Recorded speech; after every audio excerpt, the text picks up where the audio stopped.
In this unit of module 7, we move on to how to contribute to meetings. In the last session, we looked at how to lead meetings, and we agreed that at this stage probably you will be participating in meetings rather than leading meetings. So let's look at how can one contribute effectively to a meeting. The reason why we resent going to meetings is we feel, oh, what's in it for me? How is it going to make a difference to me, or how am I going to make a difference? Also, some of us don't like, we feel that we have nothing to contribute. Some of us feel that once I'm asked to contribute, I'll dry up, I won't know what to say. So let's look at how can one make productive, important contributions to a meeting by participating in an effective manner. There are four ways in which you can contribute, 4 parts to it. Let's look at these 4 parts. One is introducing and presenting our ideas clearly and precisely. This is the first part, and I am going to show you in a separate module how do you present your ideas very clearly and concisely. The second part is appreciating and building upon others' perspectives and ideas. This is the second part. In the third part, the third aspect is being influential and dealing effectively with conflict, and finally maintaining and building our confidence in our ability and right to contribute. So let's begin from the beginning. Introducing and presenting our ideas clearly and concisely. How does one do this? You can do this by using the PIR technique. What is the PIR technique? The PIR technique refers to, first of all, when you try to talk to people, you will find that most people are preoccupied with something. They are either chatting with each other or looking at their phones or thinking about something else. So first thing is to stop them from being preoccupied. The second is to use, one way of breaking people or getting their attention is to greet them. Whether you're leading a meeting or you're contributing the meeting, ask them to address them and say you're going to start the meeting or you have something important to say, and then follow it up with an icebreaker. An icebreaker which will help to break the ice with the others. Suppose you've just started, you can say something casual, something informal to establish a relationship with people. And the third is introduce something, tell them something to show how what you're saying is relevant to them. This is the PIR technique. The second is use the 3 T's. What are the 3 T's? Tell people what you're going to tell them, and then tell them what you told them. Remember, people's attention spans are very small. So if you've told them something, it's likely that they have forgotten what you said within a few minutes of what you said to them. So there's no harm in repeating what you said. Tell them what you're going to say, tell them what you have said. This is the 3T formula. Use the association principle. What do we mean by association principle? Whenever you are explaining something to somebody or introducing an idea, unless people are able to relate to what you're saying, they're not going to understand, or they're not going to pay any attention to them. So suppose you're going to talk to them about increasing security on your in your organization. So suppose you were to refer to a personal example of someone who was robbed, or who had his room or his office broken in or his house broken in. If you related to them by using associations, people are more likely to pay attention to you. Pay attention to what you say last, make your endings. So when you conclude, make it something that people will remember, make it something memorable so that they'll remember what you said. So introducing and presenting your ideas clearly and concisely. The second part is, what is the inappropriate behavior? This is when you deliberately ignore some group members, either because you don't like them or because you're not interested in what these people have to say. The second is to belittle, not giving respect to other people's contributions, and blocking, which is constantly raising objections and bringing up the same issue after the group has considered or rejected it, thus delaying progress towards the goal. So, these are all parts of the second aspect of contributing, that is appreciating and building on others' perspectives and ideas. Remember, what's the idea of a meeting? It's not just to express your ideas, it's not just to share others' ideas, but also know what the rest of the people have to say on something, understand their mindset, understand their attitudes, understand how they feel about it. And so this quality, appreciating and building on others' perspectives and ideas in order to be able to contribute effectively yourself, is very important. So, what are the ways you can do this? One important way through which you can do this is using the laser technique. What is the laser technique? Listen to people carefully. Acknowledge what they have said. Don't belittle. Don't dismiss what they have to say. Acknowledge what they have said. Summarize what others have said. In order to understand what they have said, if you summarize what they have said, you will understand their mindset properly. You also need to explore, and finally to review. Now, you can use building phrases in order to understand others' perspectives or to build on. So, suppose someone has made a very interesting or very cogent or very important point before you, but you have something to add to it, or you have something to you have to disagree with the person. So, you could use phrases, building phrases of this kind. I agree, I like what you said, in addition we could, building on your good start. So, this is how you can come in, building on your good start, we could, something that could complement your interesting idea is, that's a good point you make or you made. I think we could explore it by, you could also say your idea is very helpful. One specific aspect of which we could develop is, your idea is very promising, something that could make it a reality. This is one way people think, okay, we are all on the same plane. They think, okay, you are acknowledging their contributions. They feel that you are not against them. They feel that they have made something, they have also made a meaningful contribution. So, that's a very imaginative idea of yours. I think a good way of implementing it could be. So, this is the way you can use building phrases to appreciate and build on others' perspectives and ideas.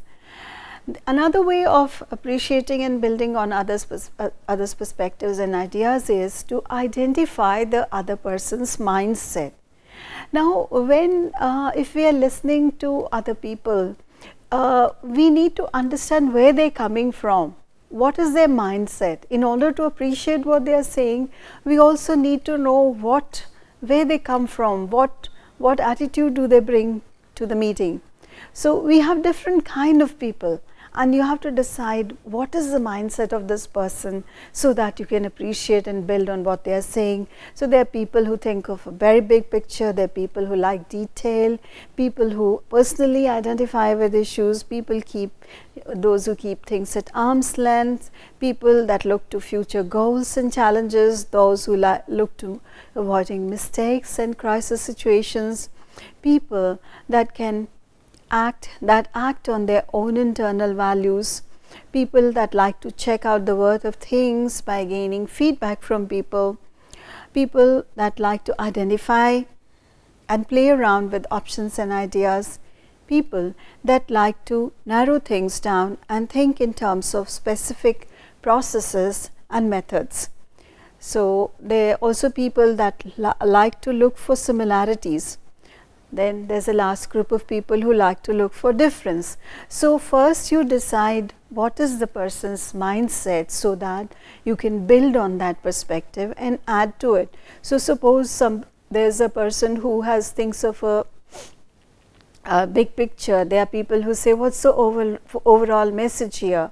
Or somebody who likes to identify with issues, they say, I have a problem, I cannot see my way out of it. Or there are others who are keep warning you by saying, we need to make sure this doesn't happen again, or we need to get around these upcoming obstacles. Or people who like to look at a specific process, they say, okay, what steps are we going to take to make this happen? What does the flow chart of this process look like? People who look for similarities. So you need to identify the mindset of different kinds of people. Identify the other person's mindset and do your best to listen empathetically. In order to understand the other person's mindset, the best way of doing it, the best way of appreciating other people's ideas is empathetic listening. What is empathetic listening? Empathetic listening comes from empathy. What is empathy? Empathy sounds like sympathy, but it's not sympathy, because sympathy means feeling, feeling concern for someone.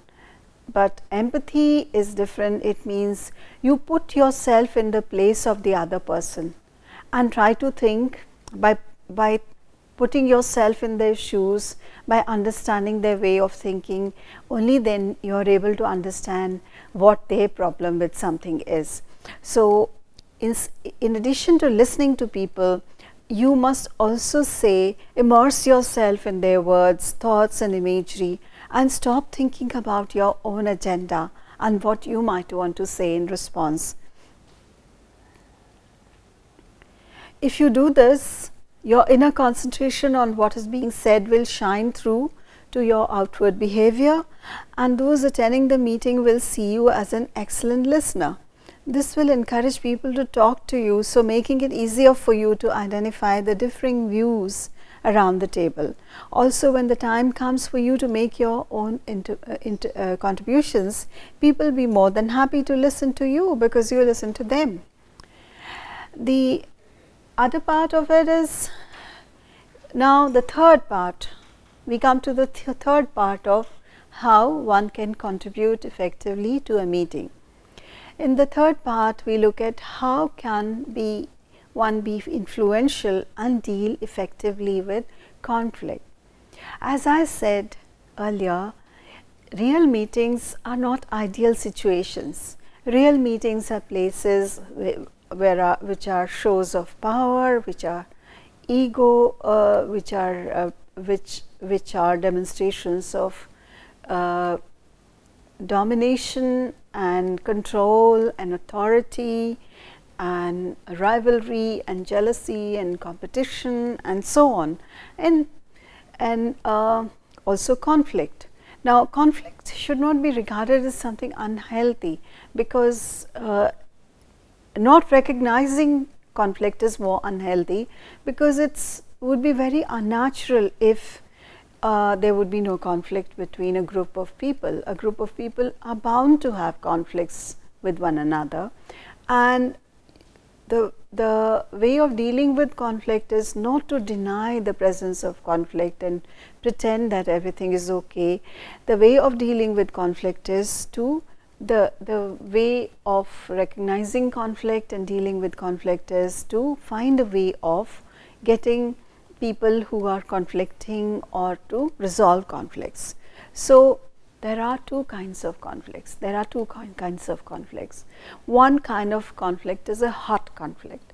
Now, hot conflict is a passionate and fiery conflict. It happens when people care deeply about the topic under discussion, and often you will find people screaming at one another. People don't come to fisticuffs, but they do scream at one another, and they shout at each other, they say unpleasant things to one another, and the discussions or the meeting get very unpleasant and very fiery.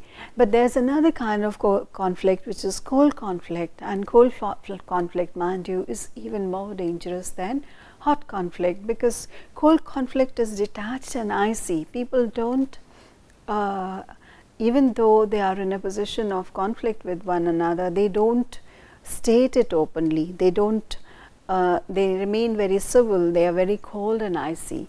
And it happens when this is more dangerous kind of a conflict, because this is when people become cynical and icy. So what are the things you can do to deal effectively with conflict? Let's look at those. Use the 6 stages of verbal judo when managing conflict situations.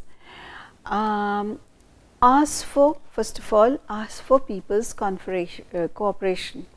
There is nothing more disarming than a person seeking for people's cooperation, because remember, people are meeting to resolve differences. People are coming together as a group in order to cooperate with one another, not to fight with one another.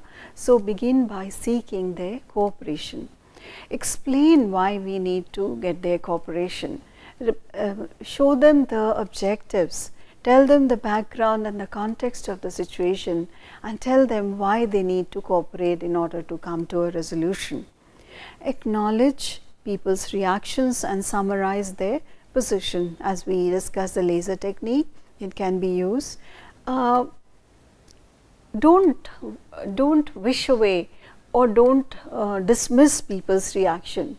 Remember, if someone is feeling angry or someone is in conflict with one another, there is definitely a reason for that. And if you say, well, these people are just disagreeing with one another and they are unreasonable people, that doesn't help.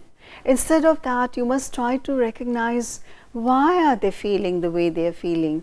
What are their reactions? So listen to their reactions, try to understand what is creating the conflict situation. Acknowledge their reactions and try to summarize why they are saying what they are saying. Outline the options for addressing the situation.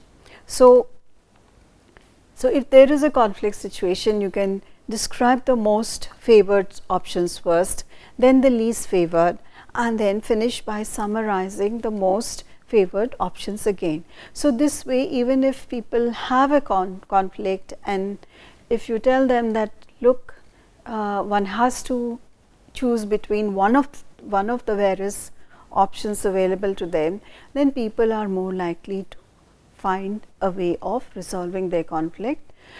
Confirm the current situation. What agreements can be made about the way forward? What disagreement? So there are meetings never end to everyone's optimum satisfaction. There is always some disquiet left. So if there are some disagreements or problems, you must be aware of those problems. What agreements can be made? And finally, act on agreements and address the problem areas. So this was a way of being influential and dealing effectively with conflict. Now we come to the final part, which is maintaining and building our confidence in our ability to contribute. Now you have to ask yourself, what kind of person are you? Are you the kind of person who dominates a meeting? Are you the kind of person who doesn't speak at a meeting at all, who remains silent? And I'll also introduce you to the various kind of roles that you can adopt in any given meeting, depending on your temperament. Rather, adopting the roles, these are the roles we find ourselves taking in a meeting. You need to find out what is the role that you take in a meeting. So this is more pertinent to people who don't have the confidence to speak out at a meeting because they feel that they have nothing to contribute. And I often find this happening in meetings I have attended, that the more junior colleagues in the meeting, even if they have something very meaningful to contribute, they are always thinking about the pros and cons of saying. They are very cautious in using words because they are afraid of creating an unfavorable impression.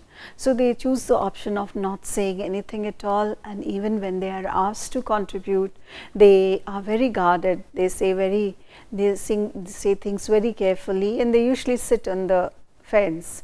They try to sense what the mood of the entire group is, which way the wind is blowing, and they try to align themselves with the more strong group because they are afraid. So yes, you might by aligning yourself with a strong group, you might find favors with that group, or you might get into the good books of that group, but you are losing an opportunity of contributing or putting forward your real thoughts and ideas. It's possible that you had something more interesting to contribute or more meaningful to contribute than those who had their say but were prevented or refrained from doing so because of your reticence. So first thing that you need to find out, and this is something you can do even before you attend the meeting, because when you look at the agenda items, you know what is the agenda, what is going to be discussed, and what is the role you can play there. How can you contribute to a particular item on the agenda or all the items on the agenda? How do you do this? So first of all, you must look at, if you are one of those people who feels that how can I say anything at a meeting and remain tongue-tied at a meeting, you have to find your unique selling point. Maybe you are the youngest, but maybe you have some special talents which no one in the group has. Maybe you are the expert in that area. So what is that one characteristic, item of expertise or personal experience or resource that you possess that will encourage others to buy into your presence at the meeting and listen to your contributions? So you may possess status, access to funds, specialist knowledge and expertise that's of great value to those present at the meeting. If you have so you must know what are your strengths. If you have a clear idea about your strength, your worth to the meeting, that will help you to make more confident and encourage you to become more forthright when making your contributions.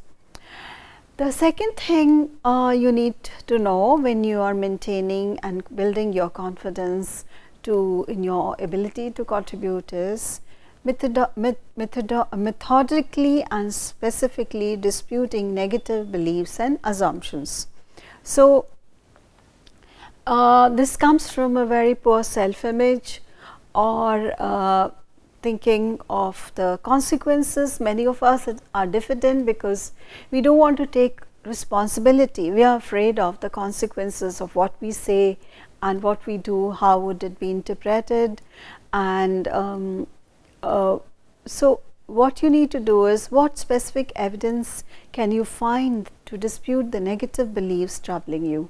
Rather than blaming yourself, what other reasons could there be for situations causing your negative beliefs? What are the real implications of the situations you are talking about, thinking about negatively? What's the ultimate usefulness of negative beliefs you hold, and what positive things could you start thinking or doing in order to replace them? Say you had an experience at a meeting and you suggested something and your idea was brutally rejected. So it's possible that you think, okay, I made the suggestions at the last meeting and no one really heard me out, whatever the reason might be. So this time you're very cautious. You keep your mouth shut because you feel that this time again no one would be willing to listen to you. But it's possible that the last time when your idea was turned down, maybe the idea was not good enough, maybe the person who turned it down was a negative kind of person. It could also be that the climate in which it was presented, the situation has changed. So don't worry about negative beliefs. Third thing you could do is to specify and reaffirm your right to attend the meeting and make your contribution. So now many of us, I myself find myself doing it, that we feel that why should I attend the meeting? I have nothing to contribute to it. You know, the meeting is about issues or topics in which I have no say in the matter or I have no expertise. So what could I possibly do if I go to the meeting? Now, if you are clear, if you can think by reading the agenda carefully and you're clear that this, maybe I'm not an expert in this area, but this is an area where I am an expert in, and maybe this is an area in which I can make a valuable contribution. So, if you are asked to come to your meeting, if you have be clear in your mind about your right to attend the meeting, it may be as a result of your unique selling point, or it may be because you are representing your team, colleagues, or some other part of the organization. You may find it useful to write out the rights you feel you have. Before attending each meeting, remind yourself of your specific right to be there. What are the other ways in which you can maintain and build your confidence in your ability to contribute? So, think positive. Most of us who are hesitant to make contributions, we are negative in our outlook, and I include myself in that group. Very often I find myself getting into a negative mode and thinking, no, I don't really need to do this. And I find people who make valuable contributions, or who people like listening to, are the ones who are always positive, who always set themselves positive goals rather than negative goals. So, think about the positive things you want to achieve during a meeting, then think about how you can achieve them. So, instead of thinking negatively and say, okay, I don't want to be ignored, or I must not get angry, you can start by thinking, what would I do and what are the goals I'd achieve. Negative goals merely serve to draw your attention to the very things you are trying to avoid. So, instead concentrate on visualizing the positive things that you want to achieve. Make these more helpful things bright and clear in your mind. And finally, what you can do is assume the positive intent of those attending the meeting. Now, this happens to people who are skeptics, who always feel, who have no trust in the people who are attending the meeting. So, they always feel that people who are coming to the meeting, and mind you, this is not untrue altogether. You'll find yourself attending meetings many a times where people have a very specific agenda, they have hidden agendas. I myself attended meetings where the meeting is just there to ratify a decision which has already been taken, and you feel that people are just going through the motions and the decision has already been made. So, it's not untrue, but going to every meeting thinking that those who are attending the meeting don't have a positive intent is adopting a very negative attitude. So, make positive assumptions about the motives and the likely reactions of other people at the meeting. If you do that, it will make you less defensive. As a result, you will deliver your contributions with greater confidence and credibility. Remember that even if there are some difficult non-supportive people at the meeting, they are likely to be in the minority and be positively influenced by the rest of the people surrounding them. And finally, what you could do is that I'm sure there are meetings in which you made a valuable contribution, where your ideas were appreciated, and you could think of those meetings where you made an impact and put yourself into the future and visualize yourself having attended your next meeting. You did very well, you came across confidently and made your points very effectively, you were listened to and you gained agreement. Now, think of all the steps that you went through to make this success happen. Start with the pre-meeting preparation and think about your contributions to the meeting. What specifically did you do at each stage to ensure this overall success? Now, create an action plan for your next meeting based on your thoughts. This technique works because it encourages you to think about the positive things that could happen in the future and the way you can make them happen, rather than think about negative things that hinder your effectiveness. So, in this unit, we looked at 4 different aspects of contributing to a meeting. One is introducing your ideas, the second is to let's come back and revisit those 4 goals. One is introducing the introducing and presenting your ideas clearly and concisely, appreciating and building upon others' perspectives and ideas. Third was being influential and dealing effectively with conflict, and finally maintaining and building confidence in our ability and right to contribute. So, with this I conclude this unit, and we will move on to how do you present your ideas and make an impact in a meeting very clearly and concisely.